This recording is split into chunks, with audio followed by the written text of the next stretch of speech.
And then the final game of the day, 2 p.m., England versus USA on Fox and on Telemundo. We talked about the Iran-Wales game and how that would affect what could happen or what these teams see. Let's talk about the performances in the last round or the last go-around for these teams. Let's start with the U.S., Bobby. What are they watching on tape? What are they talking about from the Wales game? And how either they need to change or bring it forward to this game? Yeah, I think that if you're the US, there's a basic framework for this. There's two questions. It's what worked against Wales that we want to continue and make sure we bring to the England game. And the first, I think, is just the mentality, the bravery that they brought to that, the fact that they wanted to be the protagonist and take the game to the opponent, which they absolutely did, right? Everything about the first 45 minutes against Wales said that this group of players is up for it and that they want to show the world, as we've heard many times, they want to show the world that they can take it to anyone. So, task number one is bring the mentality, the belief, and the bravery that you can be the protagonist and you can play up to England's level. And I don't want to be basic. I don't want to be Alexi Lalas here, but against England on Black Friday at 2 p.m., this is as good a chance as you'll ever get. That doesn't mean it's a failure. That doesn't mean there's a certain thing that has to happen. But when we talk about progress of the sport and perception of this team in this country, this is I don't remember Chutes and Ladders, but this is a ladder to the next step. This skips you, right? If a few of these guys play the best game of their career and they beat England, a team that I think probably the average American sports fan probably escalates in terms of value in the international game, but for no doubt is one of the big ones. And you do it on that stage in front of that audience, which will probably be a record-breaking crowd for a soccer game on TV in the United States. And that's not me being hyperbolic. Like, that's the way the numbers are trending. That's how you do it. So I just want to put that in when you talk about changing the perception. Yeah, and this has been this is something Greg Berhalter has said since the beginning, right? U.S. Soccer put it in a video of him saying to the team in really one of his first camps. He said it, we talked about it on the U.S. Soccer podcast that we do, that yes, he wants to win, but there's also a larger vision, which some fans may or may not like, that he really wants to make a statement to the world about what the men's program can do in this country. And that involves, for me, not just getting a result, which is the most important thing. Like, never mistake that the most important thing is either getting some type of points out of this game, but acknowledging that on any next margin, it's how does the game look? And I use the word protagonist. I use the word control in the last game because I think it's really important that when the average American sports fan turns on that game tomorrow, that it looks like the U.S. is going toe to toe, because U.S. fans and U.S. sports fans want to support the best of the best. And even if you win, right? Winning is better than losing, but even if you win sometimes, there can be an underwhelming feeling, which I thought we had in 2002, 2010, 2014, when the team made it out of the group, but perhaps not in a bossing way. So I acknowledge that this is my own opinion in this, and this is one of the reasons that I thought that Greg Berhalter was the right coach, because he would be a protagonist in effectively every scenario. And that's a bet that I'd be willing to make or have, made in my conversations about the way the team approaches this game. And I do want to say to the TV audience, David, that I think this is a fun conversation to have with people. I would put the over-under on that game at 30 million people watching across the country. The NFL gets about 30 million people on a Thanksgiving Day game, over the average throughout the day. And that's a big number for soccer in this country. That's a big opportunity to grow the pie in so many ways. Yeah. And that's when we talk about those numbers, we're talking for soccer, we're talking about World Cup finals on the men's and women's side, right? We're talking about the games that everyone watches. Bobby, for me, on the flip side, because I agree with you on what they need to keep.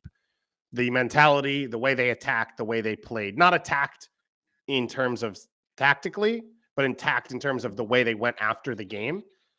I need to see them be more decisive in actual attacking moments. And I need to see them be more aggressive. And so there's twofold with that to me. One, the aggressive side is when you have the ball in moments where you can start a quick attack, you do that rather than recycling possession and saying, now's a good time to put our foot on the ball. Now is a good time to slow things up. Let me get more players involved. Let me set up this overload. Let me wait for Jedi or Des to get higher up the field so we can set up the pattern that we worked on. That was a huge failure, I think, in the second half of the game against Wales, which was Wales pushed their numbers forward, and the U.S. worried about defending and worried about helping their backline get their lineup more than saying, this is a team that struggles 1v1 defending, and they have numbers out. And that's where you had to go up 2-0 rather than try and defend a 1-0 lead. And that's where England's weakness is as well, right? Harry Maguire's in this team because he's a set piece monster. They're one of the best set piece scoring teams. He is an attacking force for them. He is not a defensive solidity for them. And John Stones is one of the best passing center backs on the planet. He struggles at moments defensively. Kieran Trippier is in this game for his service, for his set pieces. Across the board, there are openings there if you are aggressive offensively, but you have to continue to push that tempo and push the pedal. Yeah, if you are a U.S. fan and you watch the U.S. pick up the ball in any chaotic moment, in any transition moment, you should be yelling at the TV to go.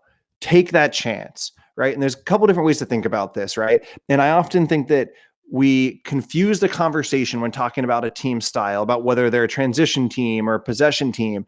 And what we see from the best teams across the board, as long as you're not a distinct, Red Bull, Philadelphia, Southampton lead style, is that it's not about being possession or transition overall. It's about understanding the moments. When there's a transition moment, do you pick it out and do you execute it? And when it's possession moment, do you set up the team that way?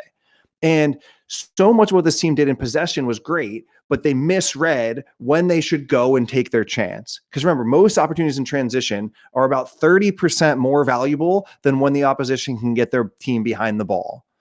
So if the U.S. gets it, go, take that opportunity, be brave. If you give it away, it's fine because it was still the right choice. The other big one is what I just talked about with Harry Maguire, which is set pieces. And I think it's defensive and attacking for the U.S., right? Kiefer Moore should have scored in the last game off a wide open header. So it needs to be better defensively because that is England's biggest skill. For anyone who doesn't remember, 9 of 12 goals they scored at the 2018 World Cup came off set pieces. That was the most in the tournament.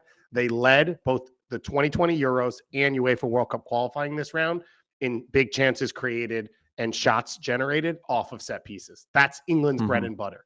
And if the U.S. is giving up those chances against Wales, it's only going to get worse against England. And Bobby, one of the things you talk a lot about set pieces to me that has stood out from this tournament is it has every dangerous set piece I have seen has been the tall ball to the far post looped back into danger. It has not been meeting it at the near post and timing the run correctly. It's been my biggest guy causing havoc on the near post. I always like when you listen and remember things that I say. It feels good to be on this. I should remember this for other things in my life because it feels really good to be listened to. I wish somebody had been telling me that all these years. So but yeah, Harry Maguire is that threat in this game, right?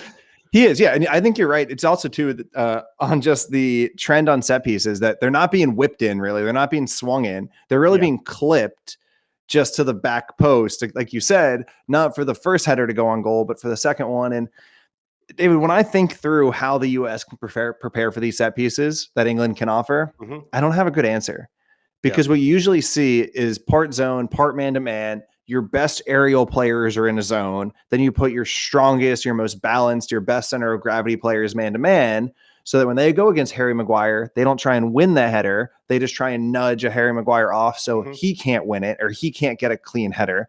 But I'm not sure the U.S. has enough of those guys against all of the threats that England brings. And I do wonder how much Berhalter indexes for that in the lineup choices, right? Does he find a way? And I know he hasn't played the 3 center back set in a long time. Does he find a way to get Aaron Long on the field so that it's an extra person to make sure that they level up in those moments? This is where not bringing Reggie Cannon is interesting because he has played as a third center back and you could have played him at right back. To me, the 2 question marks about the starting lineup for this is Haji Wright and Serginho Dest. Haji Wright coming in because of his size and Dest coming out because he's just not a factor defending set pieces. And that's where the balance comes in for Greg Berhalter of changing your game to the opponent. And I'm not quite sure what he'll do in those 2 factors. I will also say, you talked about the clip ball and the way set pieces have been played in. The U.S. did it 0 times against Wales. and did not have a single dangerous set piece because of the Mhm. poor quality that was Yeah. played in. So that has to change for the US because they're not going to get out of the group if they're not dangerous on set pieces. Yeah. This team isn't dangerous enough in the run of play. Yeah, the U.S. needs to find Christian Pulisic was not sharp enough on his ball striking on the deliveries. They need, and that'll be a delicate conversation for Berhalter Yeah. because he needs Pulisic sharp, he needs him confident. So how do you say I'm taking you off set pieces, or how do you fix this? I don't know how they navigate that either, but it clearly needs to be a focus. The other thing I think the U.S. needs to do is they need to shape the game so that there are as many transitions as possible. And the way I would think about this is they want to make the game look the way that their games against Mexico have looked in the last 3 years.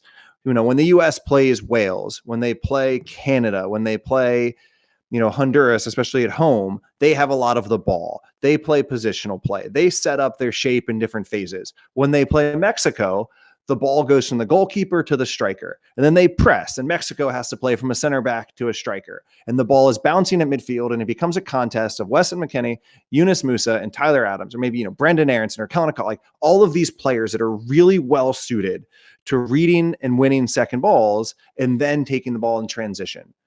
So the more the U.S. can drag England forward and play over them, or force England to play long and there are second balls at midfield, I think that's the type of game that will suit this U.S. team. We talked about it coming out of the Wales game. The U.S. dropped their pressure off to force the Wales center backs to try and beat them, and it became a long ball. Is that part of this? Or are you only talking about the U.S.'s build-outs?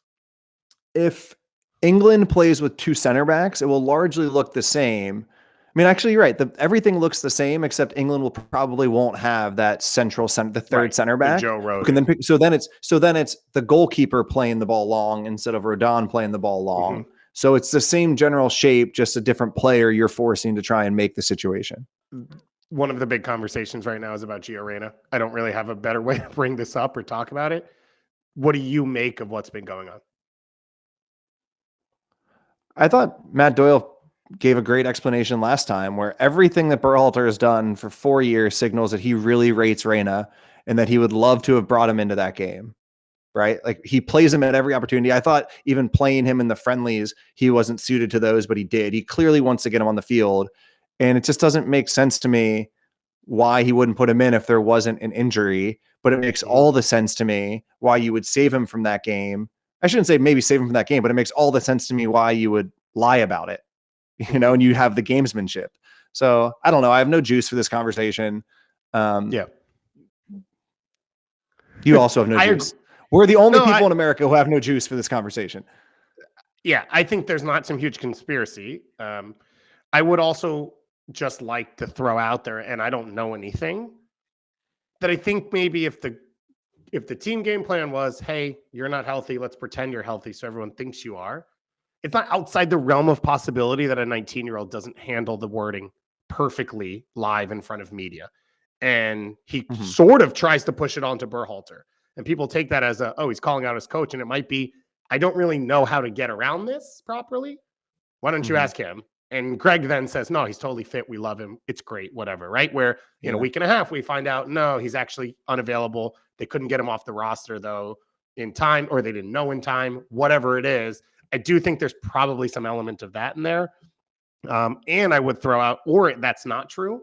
And this is a player who has started multiple games and had to come off within 10 minutes because he didn't assess his injury properly. And that's something that Greg Berhalter and his staff has to manage for with a young player who we've seen it from many young players. They don't know where their body's at because you feel great. You want to play all the time. And it's the World Cup and that's what you want to do. So that I think is all things that people should be thinking about in terms of this, larger than just Greg Berhalter hates Gio Reyna, doesn't like attacking soccer players, doesn't want to win games, and all that type of stuff.